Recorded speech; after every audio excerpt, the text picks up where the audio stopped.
Lu pernah merhatiin gak sih, skincare yang mahal-mahal itu biasanya menang di packagingnya doang. Isinya mah sama aja. Lagian kan kita mau pakai skincare, bukan mau beli packaging. Nah, ente pernah mikir kayak gitu? Mending cari tahu kenapa sih packaging bisa ada yang kayak A, B, C, D, dan emangnya sepenting itu? Kita mulai dalam hitungan 3, 2, 1. Gua akan kasih contoh yang paling sering terjadi. Coba lu cek ke kamar mandi ya, sabun muka lo, itu mulutnya kayak gini nggak? Dan teksturnya apakah gel? Terus kalau misalkan dibalik kayak gini, kira-kira dia meluncurnya pakai ditekan atau enggak? Kalau misalkan skincare lu nggak ditekan aja bisa keluar sekencang ini, yakin mau pakai terus? Tekstur gel itu nggak bisa guys kalau misalkan dikasih mulut yang lebar seperti ini.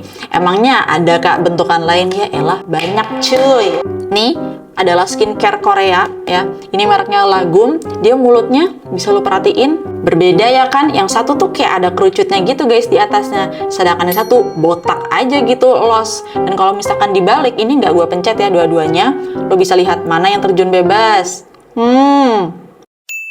Jadi kalau lu punya produk tekstur gel, mau itu sabun muka, moisturizer, pastiin ketika dibalik itu dites dulu sebelum dijual ke pasaran. Paham? Kalau misalkan tata bocor, ya udah cari yang mulutnya kerucut kayak gini. Ini nge-prevent produknya itu untuk loss. Mubazir, kemungkinan bocor di perjalanan, komplain customer. Packaging pump itu adalah salah satu yang paling banyak dipakai di micellar water yang ukurannya besar, yang biasa di atas 100 ml. Ini kita punya 300 ml. Teksturnya itu kan watery ya. Kalau pump itu cara kerjanya dia pakai pump, kemudian ada selangnya ini atau straw, dan cara aplikasinya pun gampang banget. Ini kapas gue habis, jadi kita pakai tisu, tapi sama aja. Biasanya kita cara pakai gini kan, 1, 2, 3. Nah itu kalau misalkan kita udah sering pakai, lu pasti pernah yang ngalamin namanya produknya itu muncrat ya. Apalagi kalau misalkan kita pakainya itu dia suka muncrat-muncrat. Kalau lu perhatiin di bagian bawah sini ya, di bagian bawah yang transparan, dia tuh kayak ada kotoran guys. Jadi suka ngendep, harus berkala kita bersihkan. Permasalahan muncrat tadi sebenarnya tidak krisis kayaknya. Kalau misalkan ditutup dan dibalik selama perjalanan yang di oke-oke aja, nggak ada leaking bocor, ya udah. Tapi gue menemukan inovasi packaging yang lebih baik ya, terutama di bagian untuk ngedispense produk atau ngeluarin produknya. Sama, dia masih pakai sedotan. Ya ini brand Korea. Sama juga cleansing water atau micellar water. Bedanya di bagian pump lo bisa perhatiin, dia nggak ada desktopnya. Itu sebutannya desktop ya. Jadi kayak kaset. Tahu kaset kan zaman dulu itu? Nah, sama juga dia masih nge-pump juga cara untuk ambil produknya. Bedanya dia punya lock. Nih, jadi kalau misalkan ke kiri atau ke kanan dia di lock ya. Dan kalau misalkan udah di lock, dia itu nggak akan kepencet. Nah, sekarang kita coba ambil produk. Ini lu bisa lihat produknya tinggal sedikit. Selama gue pakai ini produk, nggak ada atau minim banget muncrat dibanding yang desktop cap. Enak juga, dia aman. Bisa dikunci tadi, kalau udah dikunci, aman guys. Walaupun dia masih ada tutupnya lagi nanti ya. Kita balik lagi ke tekstur gel. Nah, tekstur gel tadi inget ya permasalahannya biasanya mereka suka meluncur. Karena kan emang teksturnya dia watery atau ringan ya. Jadi gampang glides on atau kayak... Nah ini kita punya moisturizer gel yang mulutnya nih lumayan besar. Kalau misalkan kita balik kayak gini, kita tunggu ya sebentar aja. Nah, ini belum aku pencet guys. Ya kalaupun kita pencet, nah itu baru keluar banyak. Jadi dia cenderung gampang keluar. Ini mungkin belum jadi masalah besar, unless produknya itu nanti bisa bocor. Karena di bagian tutupnya ini dia kayak bolong aja guys. Nggak ada kayak penyumbatnya gitu. Nanti gua kasih lihat ya yang mana ada kemasan yang dia itu ada penyumbat di tutupnya. Mungkin kalau gua bikin packaging, mungkin kalau gue bikin skincare tekstur gel, gue nggak akan pakai yang kayak mulutnya gede-gede gitu. Mending pakai pump aja. Cuma memang ada konsiderasi banyak ya guys. Jadi nggak bisa kita nentuin harus pakai A, B, C, D karena kan ada perhitungan apa biaya. Biasanya yang packaging kayak gini tuh lebih aman dan mungkin lebih mahal. Sebenarnya mahal atau enggaknya tergantung nanti ketika kita bikin skincare itu kan ada minimalnya ya, minimal ordernya berapa. Kalau misalkan kita masih budgetnya kecil kan kita juga mau jualan 1000 aja udah mikir kan guys. Boro-boro mau pesannya 10.000. Ini airless pump. Cara ngecek airless pump itu sebenarnya gampang banget ya. Bukan cuma pumpnya, karena kalau misalkan pump ya ada yang pump airless, ada yang bukan. Itu dari lubang di bawah sini. Bitch, I can't see. Bitch, I can't fucking see. Karena secara anatomi mereka itu membutuhkan namanya sedikit ruang di bawah ya. Itu untuk ngebantu ngevakum produknya. Maksudnya gimana kakak? Jadi airless packaging itu guys beda sama produk-produk sebelumnya yang pakai sedotan untuk ngedistribut produknya. Dia itu ketika kita pump seperti ini, dia kerjanya kayak vakum, betul. Jadi nyedot seperti itu. Nih kalau nggak percaya, nih dia nggak ada sedotannya ya kan? Benar. Sebagian packaging airless pump dia itu di dalam ruangannya ini guys, lantainya itu bukan di bawah sini, tapi dia biasanya agak naik segini ya, jadi sebelum setengah gitu. Dan nanti kalau misalkan kita udah tinggal sedikit, semakin sering kita pump, artinya semakin kita pakai, dia kan berkurang volume atau isi produknya, dia kan kayak naik sampai atas ya. Itu biasanya ada, tapi ada juga yang enggak ya. Cara lihatnya gimana?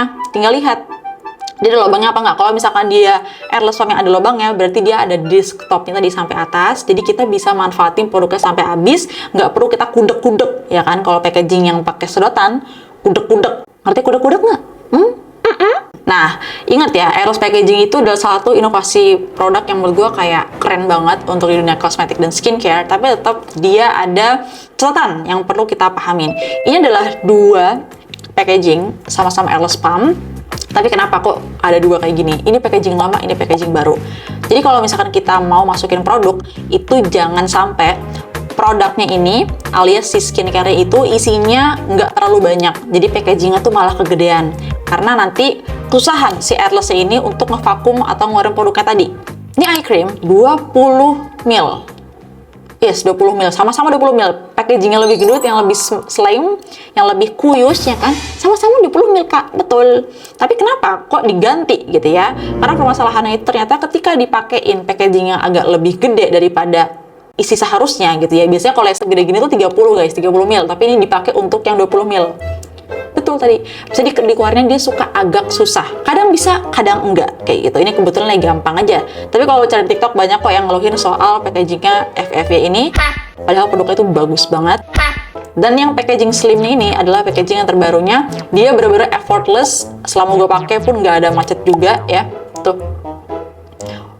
Walaupun ya gue agak mikir ini sebenarnya untuk satu pump, untuk sebuah eye cream tuh kebanyakan nggak sih? Ya masih oke lah. Karena gue pakai ini lebih sering untuk bibir dibanding untuk mata. Karena kalau misalkan untuk bibir kan pigmentasi ya. Kalau misalkan di bawah mata, terutama mata gue ini kan dia keunguan. Jadi bukan pigmentasi kayak under eye yang warna coklat guys. Bisa disembuhin atau diatasin pakai retinol. Nah, jadi gue sering pakai buat bibir, mencerahkan. Ini adalah salah satu produk kejutaan sejuta warga TikTok, warga Indonesia ya. Ini adalah blushnya punya Taffy. Tapi ini adalah brand Korea, brand lokal. Dia temennya Insta Perfect, Wardah ya, jadi anaknya Paragon. Dia punya ini nih, blush yang teksturnya itu liquid ya, jadi cair dan warnanya itu emang cantik banget. Ini warna Love Bites. Tweetlah cepat. Ya, jadi pinknya seperti ini. Sebenarnya agak berbeda ya dibanding yang ada di kemasannya. Jadi mereka itu di setiap packagingnya ada stiker warna yang nunjukin kayak ini shades apa. Permasalahannya adalah duar tuh, lo bisa lihat ditutupnya. Sini semoga kelihatan ya.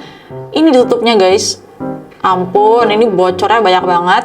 Gua taruh nih produk itu nggak bisa kayak, misalkan lo tutup nih, lo nggak bisa nyimpennya kayak gini walaupun udah tutup, dia pasti akan luber. Gue nggak tahu kenapa sampai sekarang belum dibenerin, apakah masih dalam proses. Tapi nanti gue akan taruh gambar di samping sini. Kalau misalkan anatomi botol ya atau ke packaging yang seperti ini ya, dia tuh harus punya yang namanya penyumbat. Gue nggak tahu bahasa Indonesia apa. Ada di dalam bahasa Inggris. It's so the very fresh, and so the light is the apple. Fungsinya itu adalah untuk nyumbat si lubang ini. Aku contohin pakai tangan ya. Ini kan tangan. Tangan. Ya iya bertangan. Maksudnya ini tuh si mulutnya blush. Kemudian itu harus disumbat. Nah, kalau disumbat, itu berarti kan harus dengan sesuatu yang ukurannya tidak bisa sama, ya kan? Diameternya harus lebih kecil. Dan penyumbatnya itu bukan lubang, tapi dia seperti gini. Set. Nah, kalau misalkan botol, kita masukin penyumbat kayak gini, dibalik dia nggak bisa keluar kan? Nah, itu maksudnya. Out from the center of the inside of the cap, which, as the name suggests, plugs the lip gloss orifice. Dan ya ampun, lu bisa lihat dong ini punya gue masih rapi. Lu kalau ngeliat punya orang di TikTok itu udah pada luber-luber sana sini karena sering banget dipakai. Itu analisa dari gue sih, kemungkinan ya gara-gara itu. Jadi kalau misalkan tiap mereka ganti packaging dan mereka bikin sumbatan ditutupnya itu lebih panjang, lebih masuk ya, lebih ngenyek kayak biar blush itu nggak bisa keluar, ya kemungkinan ya bener berarti analisa gue. Jadi sebenarnya penting nggak sih KKH packaging itu, atau kayak ya udahlah yang penting ada fungsinya gitu ya. Yang pertama lu harus tahu dulu ketika mau bikin suatu produk apapun ya, apalagi di sini kita ngomonginnya itu kemasan, harus sadar 3 hal. Yang pertama itu material. Ya, jadi material nggak bisa sembarangan, kayak plastik yang dipakai jenisnya seperti apa, mau tipis atau tebal, itu akan sangat mempengaruhi feels atau user experience, atau dalam bahasa Indonesia itu pengalaman pengguna. Jadi kalau misalkan lu pakai produk yang harganya 2 juta, terus lu pas pegang produknya, kok ini kayak kerasa mahal ya, itu sesimpel gara-gara salah pemilihan material.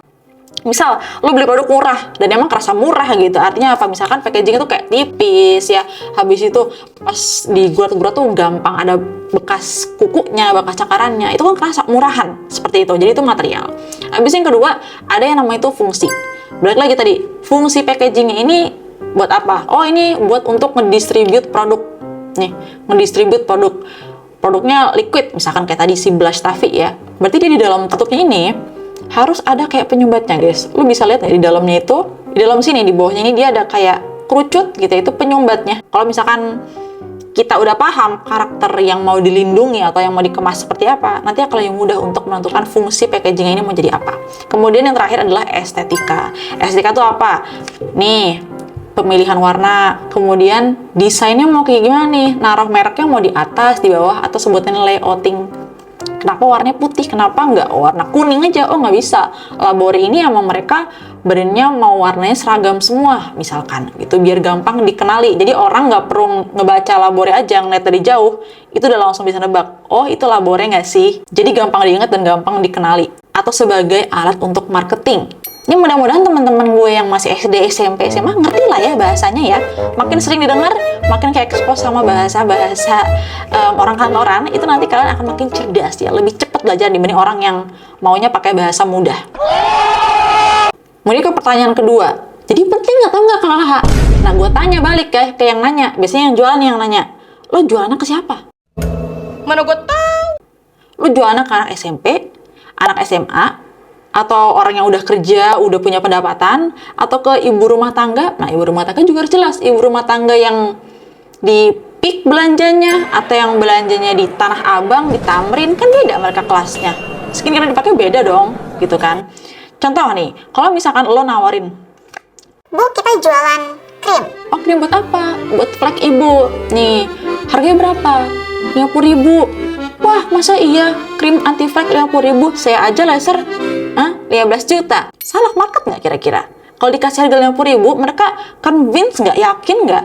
Kemudian kalau dikasih packagingnya misalkan kayak, tau nggak sih packaging yang jar putih polosan gitu? Yang kayak krim etiket biru, cuman ya dijual pasaran gitu. Yakin mereka mau beli ibu-ibu yang belanjanya di peak itu? Yang tinggalnya di mana? Apa? Beda cerita kalau misalkan ente jualnya ke ibu-ibu yang kalau belanjanya ya di pasar becek gitu, yang kalau misalkan belanja aja masih nawar sadis, tempe 10.000 ditawar sama dia goceng. Ditawarin skincare tadi, ya mungkin mereka mau, bahkan 50.000 kemahalan ya, mereka maunya 5.000 gitu, 15.000. Tawarin krim 15.000 tadi ke orang tuh yang kerja di SCBD ya, yang kalau misalkan mereka sunscreen pakainya something, kira-kira mau nggak? Nah, jadi penting kan buat mereka, penting atau nggak, balik lagi tadi ke target marketnya, jualan ke siapa gitu. Terus kalau packaging favorit KKH yang kayak mana? Nungguin ya. Ya, sebenarnya gue akan bikin video terpisah karena di situ nanti gue akan bener-bener bahas kayak packaging yang gue suka dan enggak. Tapi singkatnya, packaging yang gue suka adalah airless tube. Yang kayak gimana tuh KKH? Sebrek dulu dong antum. Udah sebrek belum? Dari awal tadi gue minta sebrek, udah belum? Sekian dulu untuk video hari ini. Next kita akan bahas lebih dalam lagi tentang packaging, terutama packaging yang gue suka. Mungkin sekarang kita sambil pakai produknya juga gitu KKH ke muka, alias kayak sambil skincare atau make upan. Kalau mau silahkan komen. Make sure udah follow Instagram, account TikTok. TikTok gue punya 2. Atau kalau ada yang mau tanyain, request video, silahkan komen.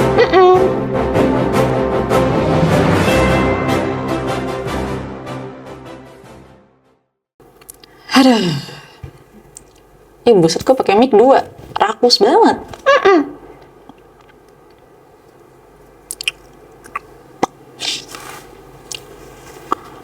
Aduh, haus.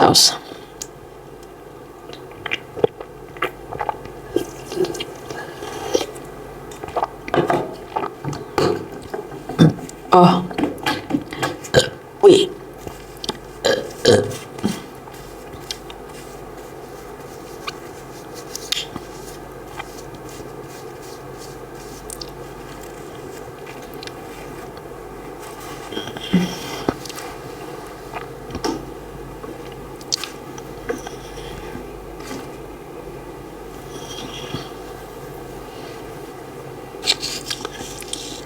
Kenapa kok masih nonton sih? Kan jadi malu gitu kan?